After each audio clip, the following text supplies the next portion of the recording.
Hello everyone, সানডেতে আমরা যোধপুরের plan করেছিলাম। Actually 5 সেপ্টেম্বরে মাম্মামের মুখান্নপ্রাশনের ডেট ফিক্স করা হয়েছে, তাই বাবা মার পক্ষ থেকে ওকে কিছু গিফট করার আছে। রাস্তার মাঝে আমরা ব্রেক নিয়েছিলাম ব্রেকফাস্ট করব বলে।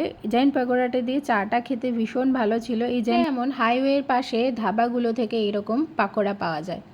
নেক্সট আমরা লাঞ্চ করব বলে যোধপুরে চলে গিয়েছিলাম। রেস্টুরেন্টের নাম ছিল দরবারি রেস্টুরেন্ট। যারা যোধপুরে আছো তারা অবশ্যই এখানে যেও, ভীষণ ভালো হয় খাবার। তবে চাইনিজটা পারলে এখান থেকে অর্ডার করা অ্যাভয়েড করো, কেননা চাইনিজ খেতে একদমই আমি খেয়ে ডিসঅ্যাপয়েন্টেড হয়েছিলাম। অনেস্ট রিভিউ এটা আমার।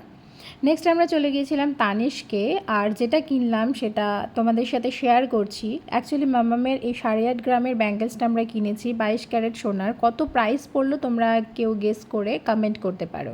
তো কমেন্ট অবশ্যই করো, জানিও এটা কীরকম প্রাইস পড়লো আর দেখতে কেমন হয়েছে। অবশ্যই এটা কিন্তু অবশ্যই কমেন্ট করে দিও আর আমার ভিডিও দেখতে থেকো।